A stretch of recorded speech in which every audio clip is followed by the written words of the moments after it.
teacher James. So this morning we are playing what?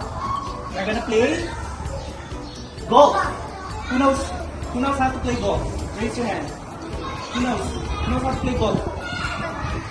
Yes, very good. So we are playing golf. So for those who do not know, I will teach you how to play golf.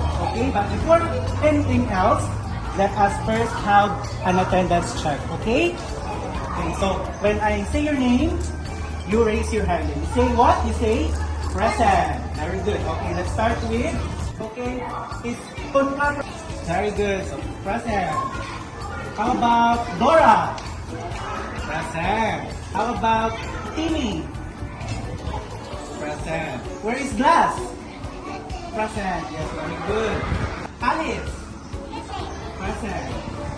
How about Naki? Present. How about Luke?